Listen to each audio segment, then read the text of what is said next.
Herzlich willkommen, meine Damen und Herren.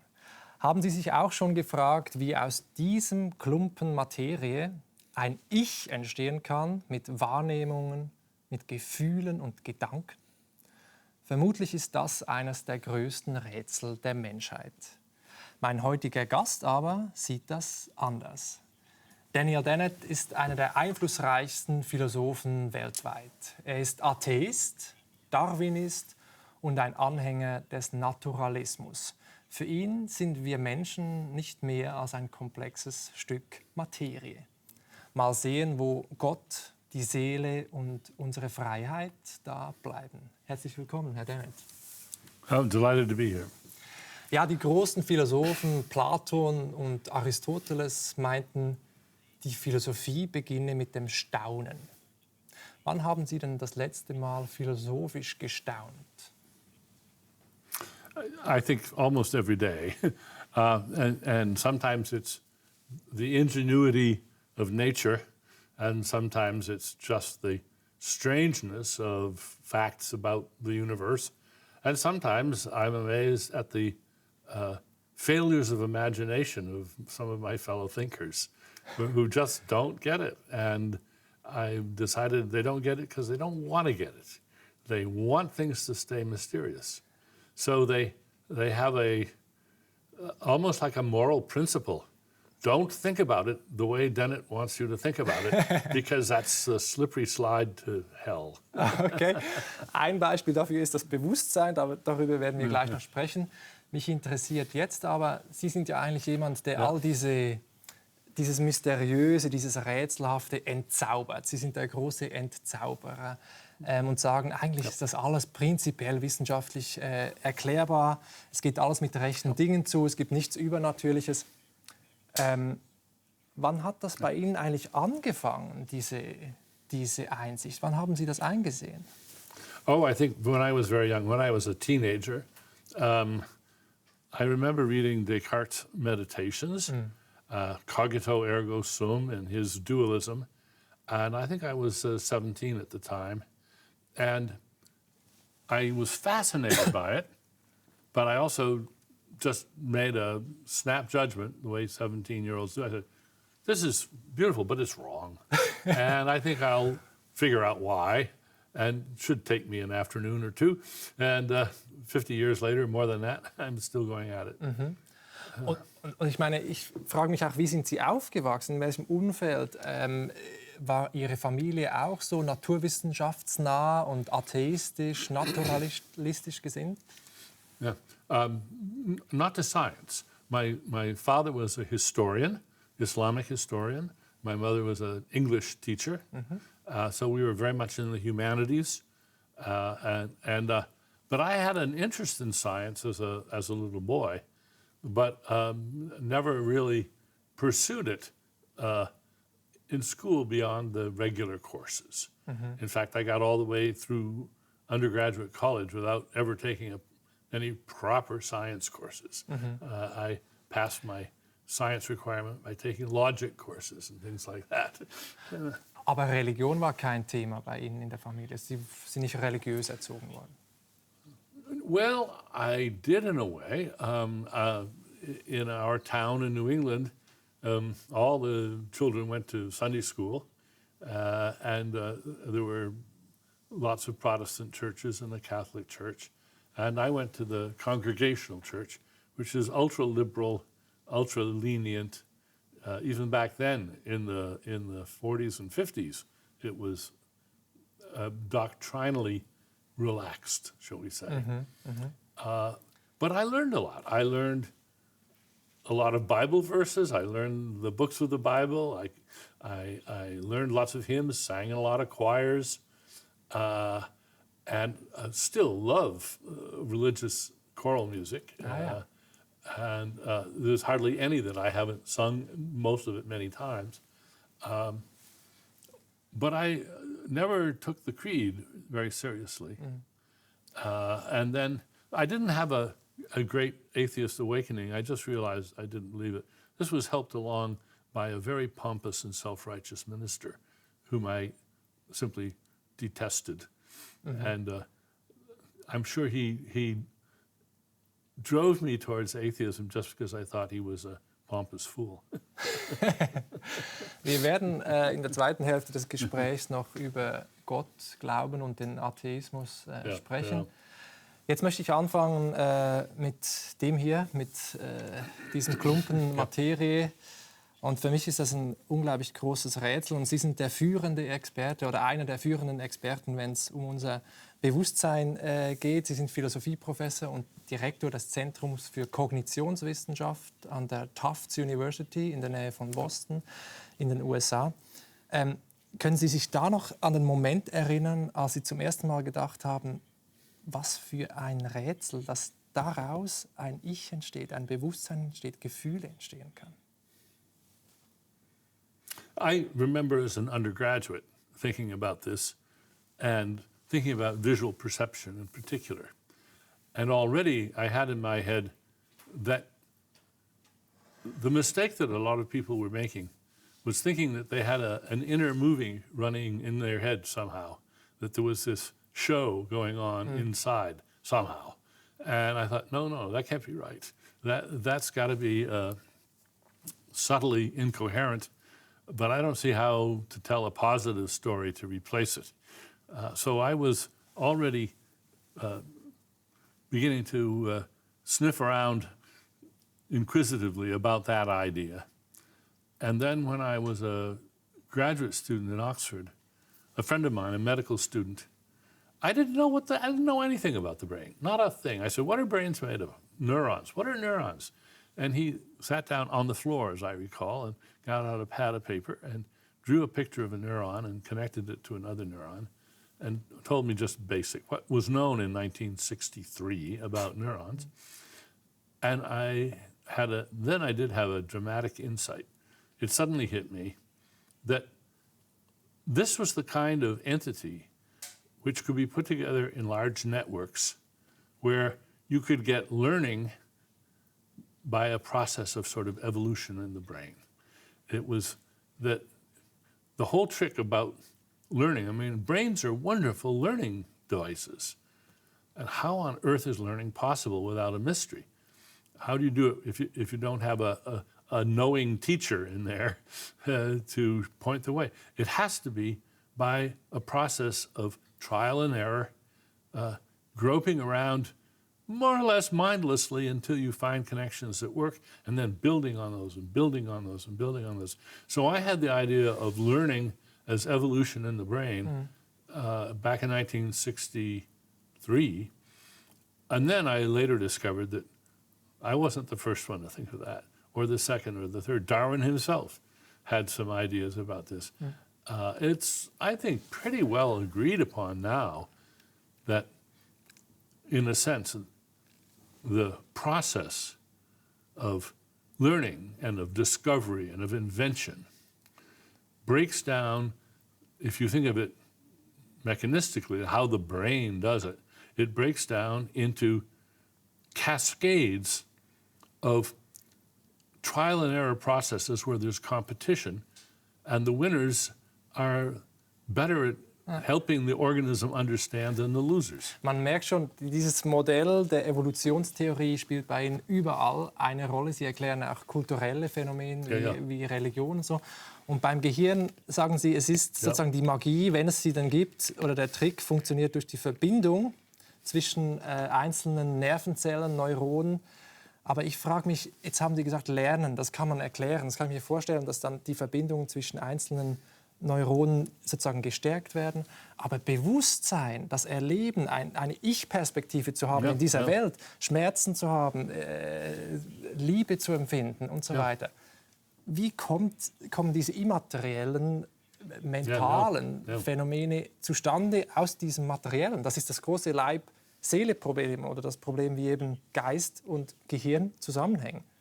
Wo entsteht denn das Bewusstsein hier drin? Und wie entsteht das? Let's take what is for many people the most pressing concern, pain and suffering. Our bodies are equipped, our nervous systems are equipped with cells called nociceptors, for instance. That is, they detect harm or danger, or they can be misfired. But that's the beginning of pain signals. Also wenn ich jetzt hier mich kneife, dann geht das hoch ins Gehirn und es entsteht ein Schmerz. Yeah, and the physiology and the neuroanatomy of pain fibers and so forth up to the brain is pretty well known and agreed upon. But now what happens in the brain? How do you get pain in the brain? Well, obviously, it's not that there's one neuron that other neurons, beat with chains or something, and that's what makes pain. It's not that the individual neurons are feeling pain. How do you get the interaction of, let's say, millions of different neurons to realize, to be the phenomenon of pain in the whole organism? That's a good question. It's a tough question, but I think we can at least sketch the answer. Yep. You wouldn't have nociceptors if they weren't useful. Nociceptors are the pain receptors. What are they useful for? They're useful for interrupting whatever you're doing and changing your priorities. Die schützen uns vor Gefahren, könnte man auch sagen, oder? Wenn ich an die heiße Herdplatte fasse. If you were born without pain networks, you would be very disabled. And there are people who are congenitally insensitive to pain. They lead short, unhappy lives. Well, now we have to say, all right, so part of the function of these then is to interrupt whatever else is going on with a signal which tends to overpower whatever else is going on. And we have to do this all without a central homunculus who decides what to think about next, what to do next. So there has to be a competition. And there's a competition with whatever else you were thinking about at the time. And when the pain is really strong, it tends to overpower in that competition. Now, how is that competition rendered? I mean, what's the physiology of it? Well, it's the physiology of differential production of neuromodulators, which either damp down some things or facilitate things. We understand that there are a lot of processes in the brain which are called opponent processes. One pulls, the other pulls, and the compromise is what you do. For instance, your eye muscles are in opposition to each other, and where you look next. Let's take a very, very simple case. As you're just living in your life, your eyes are moving 3 or 4 times a second, jumping. You don't notice this, but that's happening. Well, what determines where your eyes jump? There's a competition in the neurons that control that. And some of them are saying, boring, I've seen this, give me something new. And others are saying, home sweet home, I like this, I'm going to stay here. And when the power builds up on one side, you get a saccade. And this all happens very fast, every fifth of a second, let's say. Das alles glaube ich, zu verstehen. Das erklärt aber nur, warum ich die Hand schnell wegziehe. Das hat evolutionäre Vorteile, wenn die Platte heiß ist, damit ich mich verletze.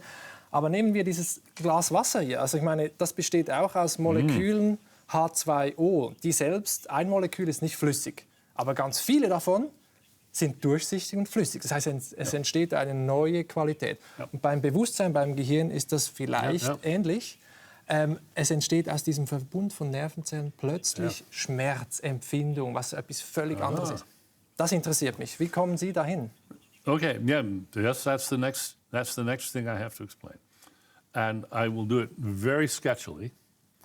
The brain has a problem. The brain has a problem because it's 86 billion neurons, and they're all capable of doing all kinds of things. And so something has to come in and simplify this and recast the activities of large groups of neurons into the representation of simpler things. And this phenomenon is very similar to something that has only recently been accomplished by human engineers. and it's called the user interface on your computer or on your phone. Your cell phone is an unbelievably complicated object, layer upon layer upon layer of software and hardware and firmware, and it's actually billions of things going on. You don't want to know about all that. Mm-hmm. What you want is to have a metaphorical interface, which is very simple, which is a sort of illusory, it's called the user illusion. Well, who's a user? I'm the user, and my cell phone is giving me an illusion, but it's a benign illusion. It's good. It's something you want because it simplifies your life. It allows you to control your cell phone and do all the things you want to do.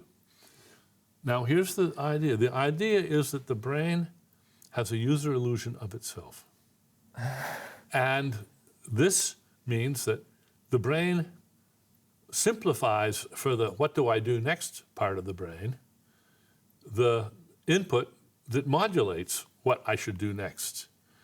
And the result of this is that you, the conscious subject, emerges from this interaction between the brain's, the two sides of the brain's user interface. And actually, it's not as if there's a single place. There's many, many places in the brain where these compromises are being worked out, where oversimplifications are sufficient to trigger or evoke decisions, reactions, identifications.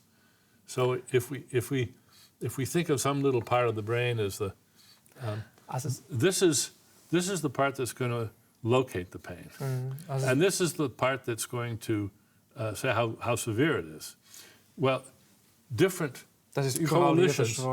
It's all distributed. The one of the central themes of my work for over 25 years is there's no place in the brain where it all comes together for consciousness.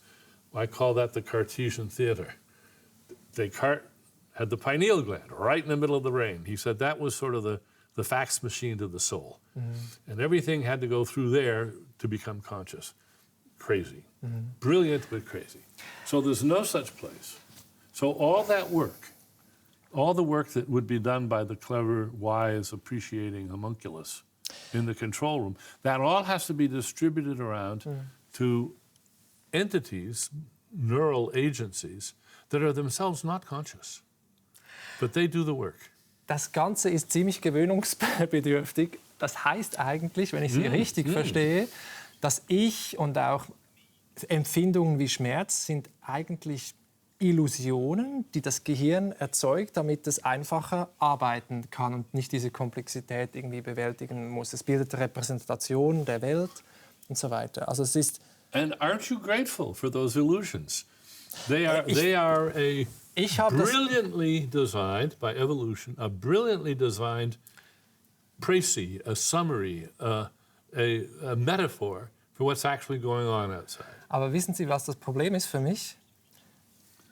Dass ich denke, dass mein Geist, mein Wille keinen Einfluss dann haben kann auf meinen Körper. Also wenn ich doch sage, ich möchte jetzt meinen rechten Arm heben, dann kann ich das tun.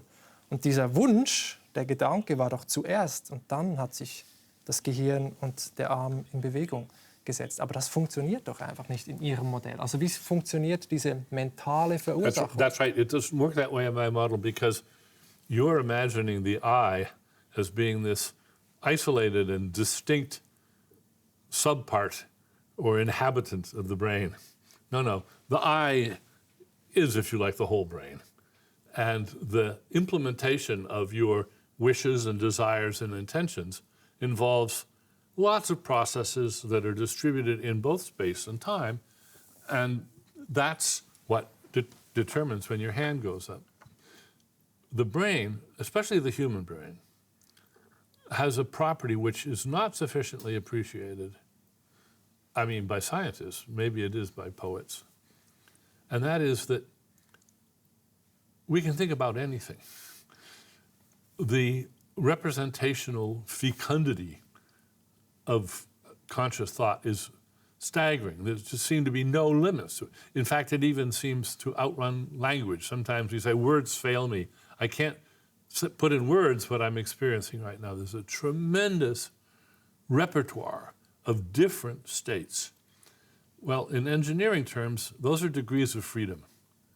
Each one of those is a degree of freedom that has to be controlled. Well, way too many to control. There are billions of degrees of freedom in the human brain. So how does anything ever control anything? And that's the process of autonomy. That's how do you set up, and how does a brain create an autonomous agent? Well, if the autonomous agent is, say, a rat,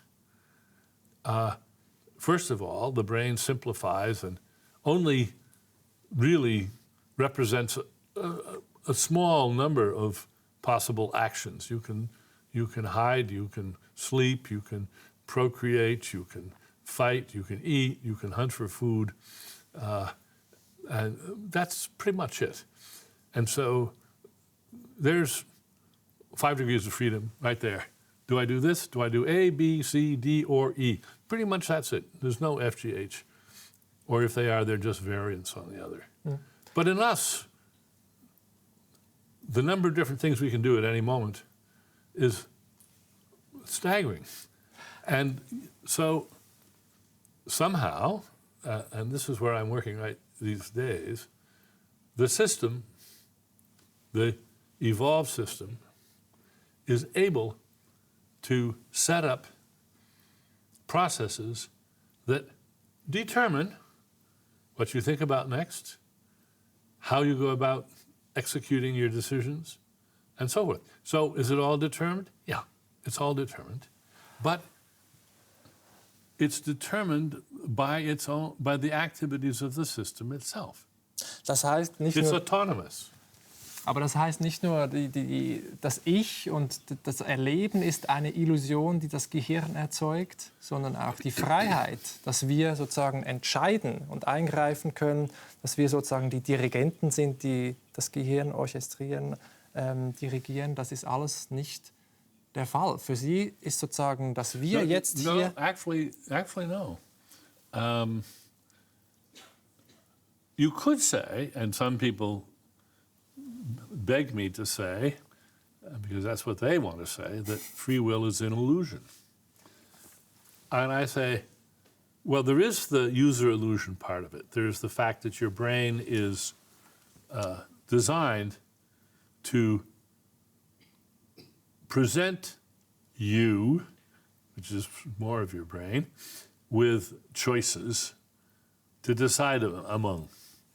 And then how you decide those choices is determined by the balance of education and experience and current desire and weakness and whether you're drunk and all the rest. Mm-hmm.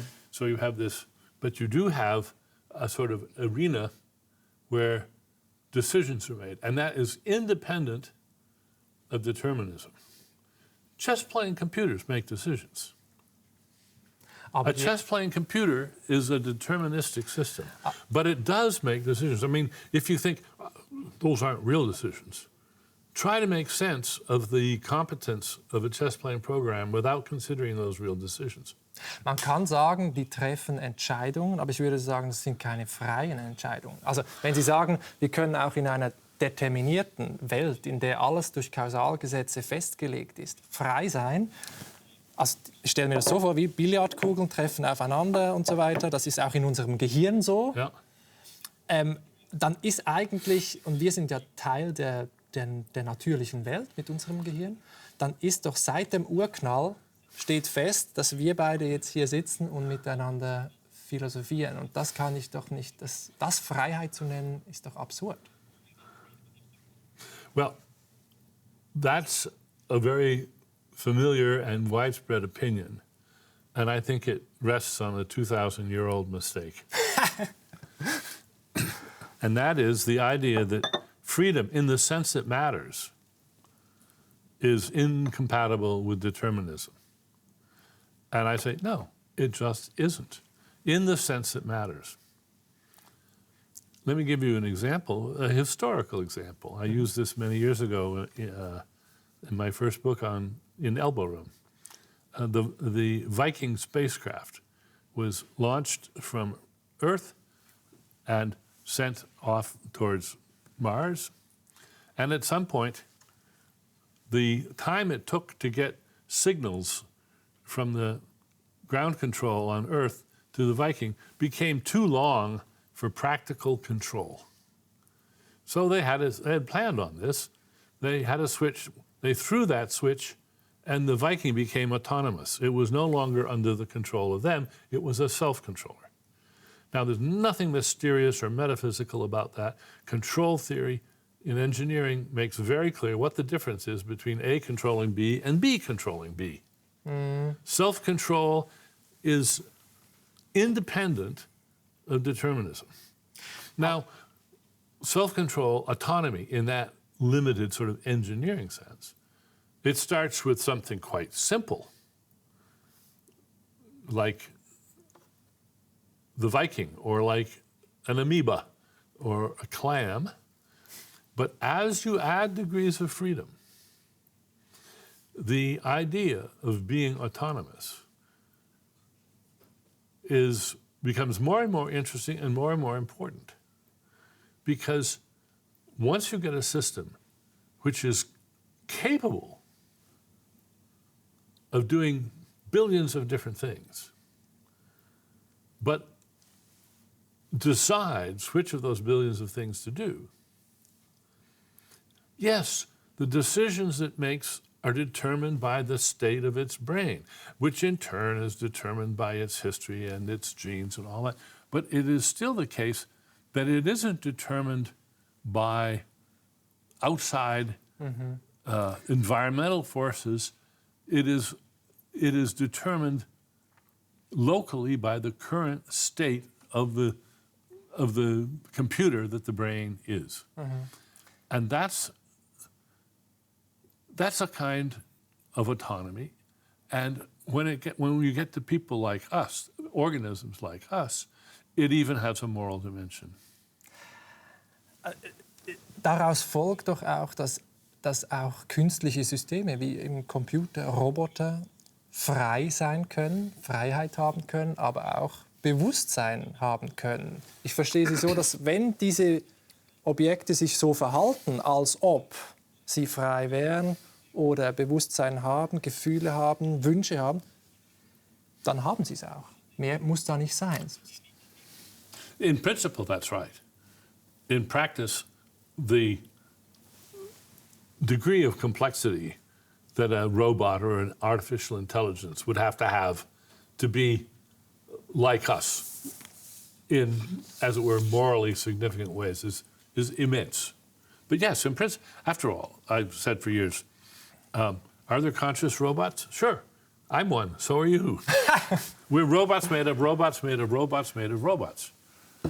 If we get down to the subcellular level, we get to little protein robots like motor proteins. They're clearly robots. They don't have metabolisms. They're just little robots. And that's what we are. We're made up of gazillions of those. Aber ich bin doch etwas anderes als dieses iPhone mit der Siri drauf, mit der ich vielleicht irgendwann in 10 Jahren, schon in 5 Jahren sprechen kann wie mit Ihnen.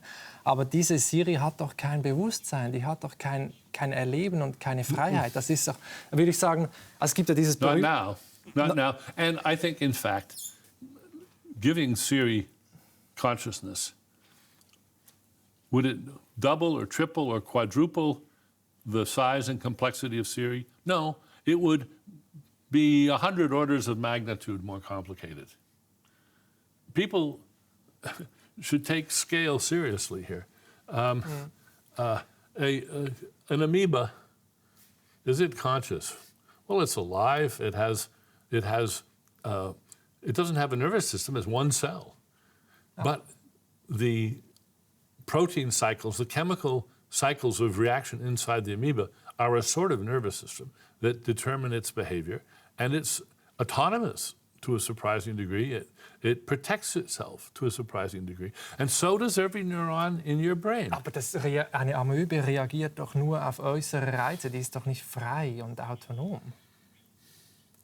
Well, right. And we, made up of a trillion amoebae,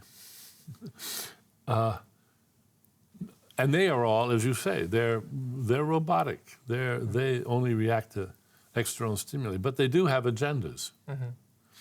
But you put together enough of them, and now you get large assemblies which do respond to their inner states, and respond to their inner states by reflecting on them, by evaluating them, by imagining alternative futures. All of this can be implemented in wetware, if you might say, in the computational connections between neurons and glial cells. The brain is a wonderfully complicated thing, and no AI is close to it in complexity. Man sieht schon diesen Vergleich zu den Computern, dass sozusagen unser Geist die Software ist und das Gehirn die Hardware, der ist irgendwie ganz stark. Ich habe ein prinzipielles Problem, weil ich immer noch nicht verstehe, wie dieses Phänomenale, diese Qualia, diese Erlebnisqualitäten, wie es ist, einen Schluck Wasser zu trinken zum Beispiel, wie es ist, wenn ich mich hier berühre, wie das zustande kommt. Und es gibt berühmte Gedankenexperimente in der Philosophie, die versucht haben, ein Argument zu machen gegen diese Art von Funktionalismus oder Physikalismus, den sie vertreten, wo sie sagen, letztlich gibt es doch eigentlich nur Materie. Ein ganz berühmtes heißt Mary, das stammt von Frank Jackson und wir haben das animiert in der Reihe Philosophers und wir schauen uns das kurz zusammen an.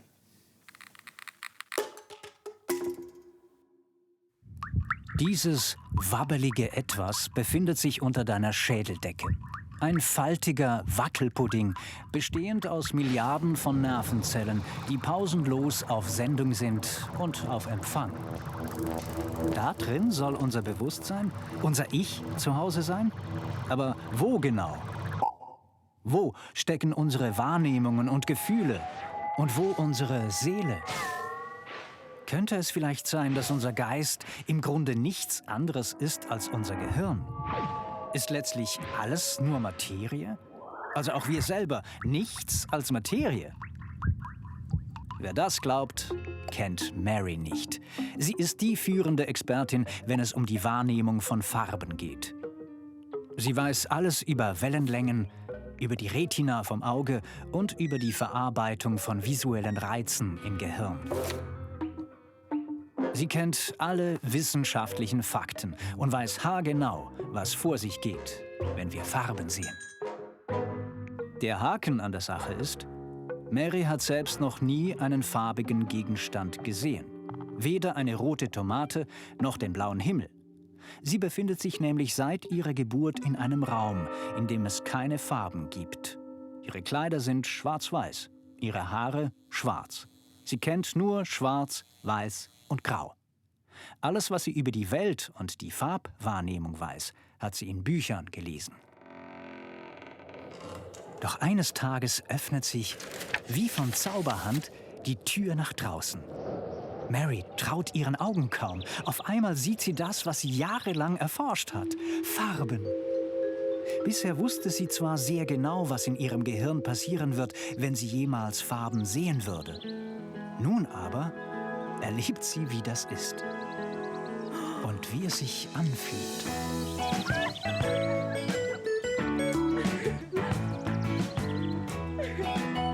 Für Mary ist klar, sie hat draußen etwas Neues über Farben gelernt. Ihr Wissen über die Farbwahrnehmung war unvollständig. Für sie ist damit auch klar, es gibt Tatsachen, die selbst eine perfekte physikalische Theorie nicht beschreiben kann. Ist unsere Art, die Welt zu erleben, also etwas anderes als die biochemischen Vorgänge im Gehirn? Ist unser Geist mehr als unser Gehirn?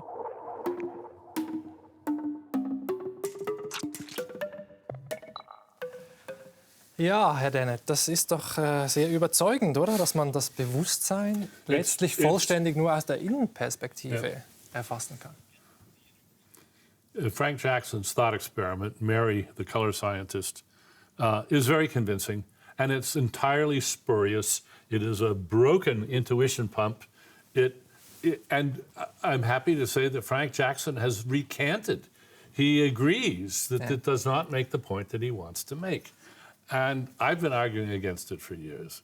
It's a failure of imagination here. I deliberately, in my 1991 book, In Consciousness Explained, I said, I'm going to retell the story of Mary, just the same, except when the door opens, when she first sees color, her scientist friends who've been locking her up, what they show her is a blue banana. And she immediately says, wait a minute, that's a blue banana. You're trying to trick me. And people say, oh, she couldn't know that. She couldn't know that. Yes, she could. If you think she couldn't immediately know, given the premise that she knows all about the physical reactions of her own brain, she'll have no trouble. It's as if you'd never been touched with a pencil point in your whole life. But you've read all about pencils or something, and now I touch you with a pencil point. You say, oh, okay, you touch me with a pencil point. No, I didn't learn a thing. And I mean, that's just part of my criticism of Mary. Da darf ich noch was hinzufügen? Ich meine, es gibt noch ein anderes berühmtes Gedankenexperiment, das man kurz zusammenfassen kann von dem amerikanischen Philosoph Thomas Nagel. Er sagt, er nimmt Fledermäuse und sagt, wir können alles über diese Tiere wissen, wie sie schlafen, wie sie sich fortpflanzen, wie sie essen und so weiter. Aber ich werde doch nie wissen, wie es ist, eine Fledermaus zu sein. Dieses qualitative Bewusstsein, da komme ich nicht dran. Aber Sie behaupten, doch, das Bewusstsein ist von außen restlos zu erforschen. Yes, in fact, at one point I was going to write a paper, co-author a paper with my graduate student Kathleen Akins. It was going to be called What It Is Like to Be a Bat. And she actually did publish a paper called What It Is Like to Be Boring and Myopic. And went into, there's a subtle problem with Tom Nagel's argument, and that is that Nagel helps himself to quite a bit of bat physiology in that paper. Why does he think that's relevant?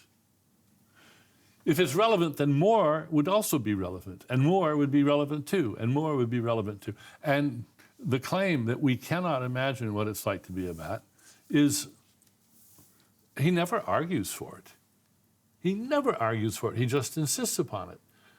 And over the years, I've been frustrated and annoyed, and then finally amused. I've seen Nagel's paper cited as Nagel's result by scientists.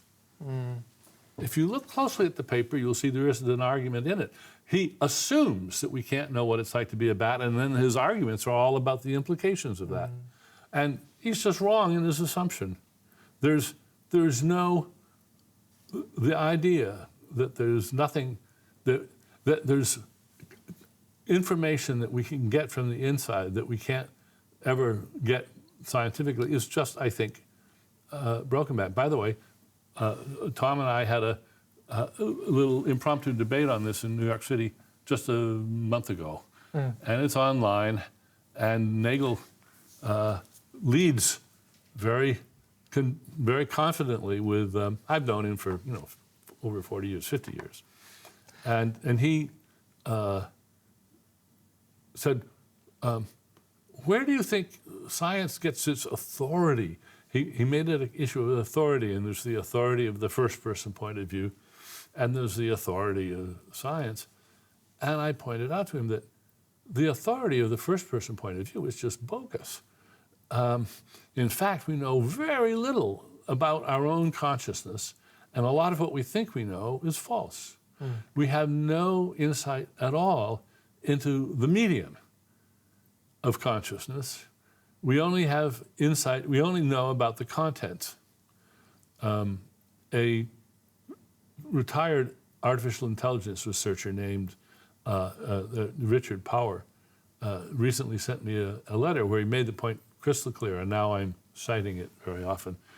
He compares our circumstance with consciousness to the fact that we can have a painting, say, of a landscape, and hold it up in the very landscape, and we can compare, and we can see that here, the oil paint, here's the green patch here, there's the green out there. We can see both the medium and the properties of the medium, and we can see the properties of the thing represented, and we can look at the differences and similarities there.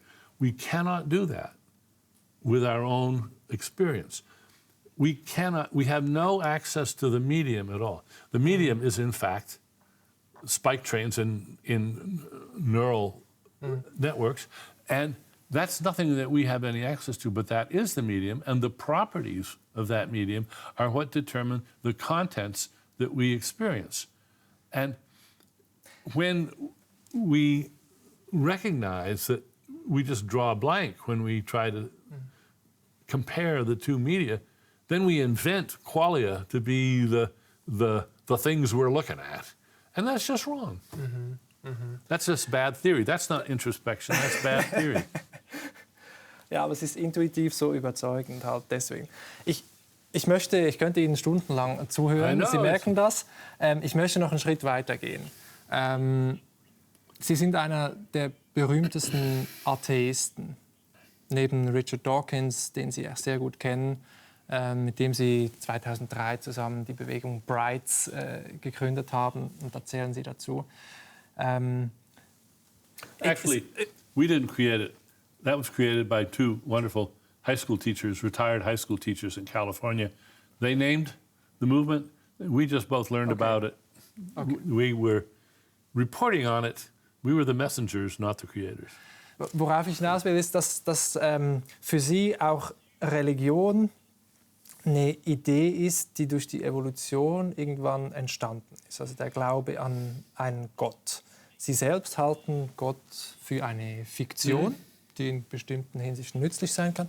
Mich interessiert erstmal, bevor wir über Gott sprechen, warum kommt denn diese Idee auf im Laufe der Menschheit? Warum fangen Menschen oder Tiere an Gott zu glauben? Oh, I think I can't prove it, but I have a very, I think, persuasive just so story. Most animals, certainly all mammals, have a startle or orientation response. Something surprising, disturbing, shocking happens, and immediately what's going on?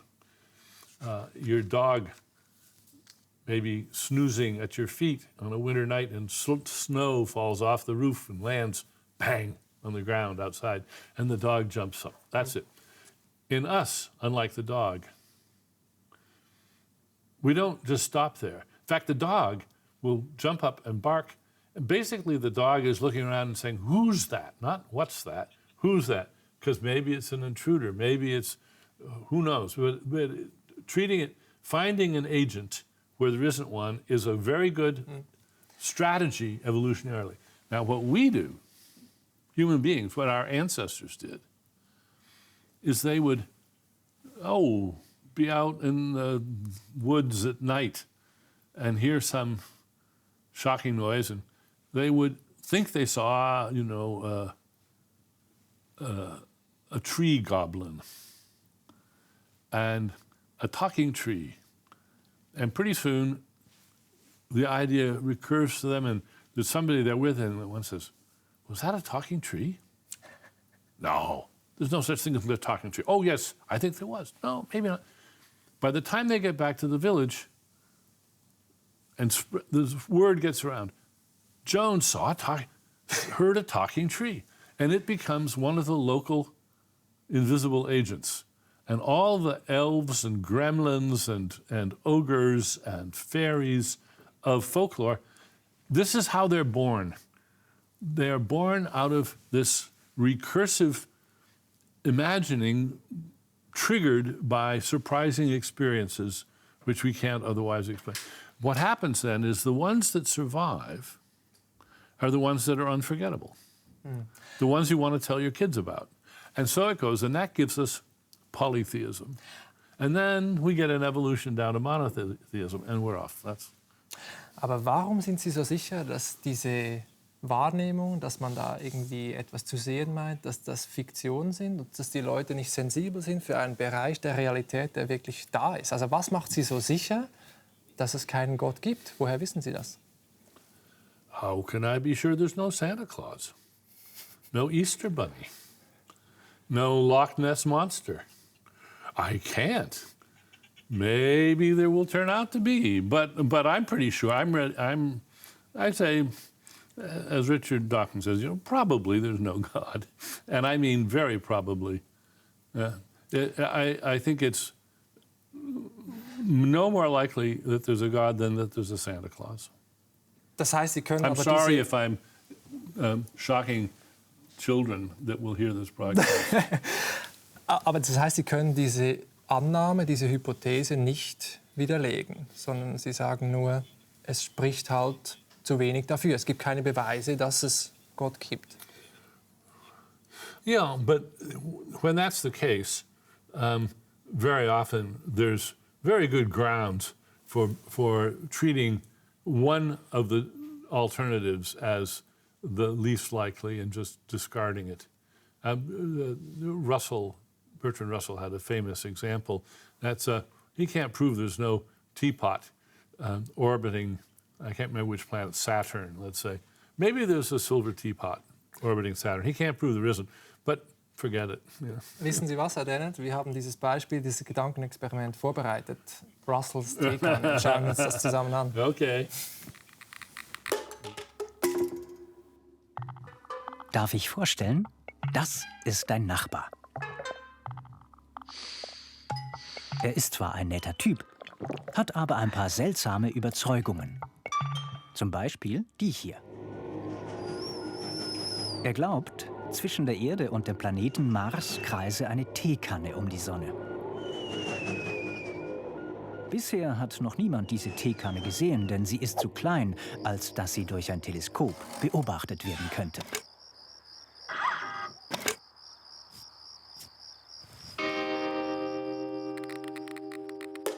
Dein Nachbar, nennen wir ihn einen Theisten, behauptet jedoch, solange niemand meine Annahme widerlegen kann, bleibe ich bei meinem Glauben.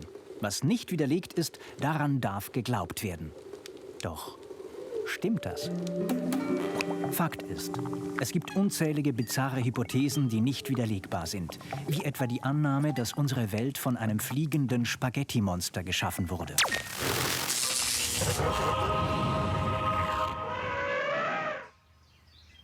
Oder dass überall kleine rosa Elefanten sitzen, die sich in Luft auflösen, sobald wir hinschauen. Diese Annahmen lassen sich nicht widerlegen. Aber wer glaubt, dass etwas existiert, braucht dafür gute Gründe. Dass man es nicht widerlegen kann allein, reicht nicht. Sonst wären beliebig viele absurde Annahmen möglich. Aber was bedeutet das für unseren Nachbarn und seine Teekanne? Wer hat die richtige Einstellung? Der Theist, der an die Existenz der Teekanne glaubt? Der Atheist, der an ihre Nicht-Existenz glaubt? Oder der Skeptiker, der weder an ihre Existenz noch an ihre Nicht-Existenz glaubt, sondern meint, man wisse es eben nicht?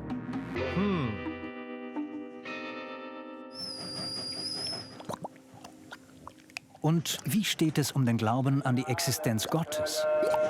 Ist er etwa so irrational wie der Glaube an ein fliegendes Spaghetti-Monster? Macht es Sinn, an etwas zu glauben, dessen Existenz sich nicht belegen lässt? Ja, ist der Glaube irrational? Yes. But it served a very good purpose. It wasn't designed by people to serve that purpose, but it evolved by natural selection of cultural items to enhance cooperativity, to solidify social bonds, to make concerted action of tribes, of villages, of people who are not directly, closely related, a larger family, in other words. I'm quite happy to grant that that early religion played a big role in establishing group identity and permitting social cohesion. That role is no longer really necessary. I view religion as having been a very valuable early prop, a prosthetic crutch, if you like, to get civilization with democracy and science and the free press and all of those good things, to get that up and running. Aber jetzt können wir sie abschaffen, die Religion. Yeah, now it can fade away, yes.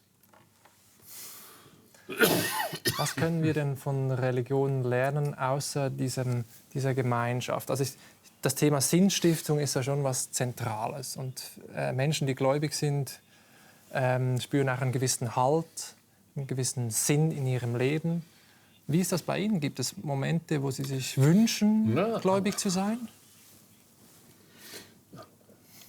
But I do believe in things, and I think, yes, the creation of meaning is really what life is all about. But while you're at it, go for meanings that really matter, that mean something. When I had a very serious heart operation. I got an artificial aorta. I had a aortic dissection. Usually it's fatal. It wasn't in my case because a wonderful team of doctors and nurses and technicians did just the right things and saved my life. That was in 2006, 12 years ago almost. And while I was recovering in the hospital bed, I was amused and interested to get a lot of email challenges. Had I had an epiphany? Had I seen, here I was facing death. And I said, yes, but not the one you wanted. What I realized that when we atheists say, thank goodness, that's not a euphemism for thank God. What we really mean is thank goodness. There's a lot of goodness in the world. And it's not God's goodness, it's the goodness of the people that have gone before. It's the goodness of the people who took care of me, the goodness of the doctors and the scientists that did the research, that made the medicines, and all the rest of that. And we are all beneficiaries of mountains of prior goodness. And I recommend that we adopt the attitude of gratitude to what's gone before, and we can repay that, not by sacrificing animals to some imaginary creature, but by adding to the goodness. Pay it forward. So plant a tree, feed an orphan, discover something important, vote. These are ways of expressing your gratitude for all the good things that have happened that you have benefited from. Aber da sind wir bei den moralischen Werten wie Gerechtigkeit, Solidarität und so weiter. Das müssten doch in Ihrem Weltbild auch bloße Fiktionen sein. Also es gibt keine objektiven Werte. Das sind doch irgendwelche kulturellen Produkte, die entstanden sind und nützlich waren für uns. Well, yes and no. Again, remember that and I guess you've said this too, illusions can be beneficial. The user illusion on your cell phone is beneficial. There are shared ways of seeing the world which we're better off with than without. And to call those illusions is a little bit unfair to them. The ancient philosophical problem of are things good because God thinks they're good, or does God think they're good because they're good? And what people of my perspective would say is there's no more warrant to the idea that X's deeming it good makes it good. I mean, my great aunt Lucille thinks it's good, so it's good. Well, who's she? Why should we care what her view is? Well, similarly, if you believe in a monotheistic God, first of all, how do you tell what that God thinks? History is full of outrageous representations of God's convictions, and much harm has been done by that. What's the better way? I think the obvious way is to eliminate the middleman and think about it in political terms. Imagine we could have a colloquium, a congress, a public arena of persuasion. And whatever you think is good, this is your chance to tell the rest of the world why you think this is good. And you never get to play the faith card. If you say, well, in my religion we say, I don't know, eating pork is not good, you mustn't do that. Well, okay, that's a fact. Tell us why you think we should follow that too. And don't say because God says so. If there's a good reason, fine. Otherwise, and out of that rational process, it's not scientific inference, it's political persuasion. And the ideal of achieving consensus while leaving many issues unsettled. If you look around the world, there are practices that some people deeply, deeply believe in that other people think, that's just silly. Well, if it's not hurting anybody else, let them do it. But I think there is a core of agreement. And what could possibly be a better grounding for morality than the fact that when people have been encouraged and obliged to think carefully about it, this is what they come up with. Wir sind leider schon fast am Ende dieses Gesprächs. Ich habe verstanden, warum Sie nicht an einen Gott glauben, der irgendwo da draußen ist. Ich frage mich, ist in Ihnen drin auch eine spirituelle Seite, wenn Sie zum Beispiel segeln oder gute Jazzmusik hören oder an das eigene Sterben denken? Gibt es sowas in Daniel Dennett? The word spiritual has, in English, acquired a very elevated meaning, but also the elevation has been accomplished by a watering down of what it actually means. For some people, professional football, that's their spirituality. Okay. Was ist es für Sie? Truth, democracy, autonomy. Those are my high values, and I am so grateful for the existence of music and art, which moves me sometimes to tears, and I think it's wonderful. And I think it is even more wonderful when I realize that Bach wasn't an angel, wasn't a god, nothing supernatural about him, but he was one amazing product of natural selection. And his mind was beautifully enhanced with tools of cultural natural selection, and he put them together in ways that are just staggeringly beautiful and that move humanity. And that's good enough for me. I mean, I wouldn't appreciate Bach better if somebody told me, and I believed them, that some god gave Bach a genius pill. In fact, I would think, well, that's like cheating. Herr Dennett, vielen herzlichen Dank für dieses Gespräch. Es hat mich sehr gefreut. Well, I'm delighted. Thanks. Good questions. Merci.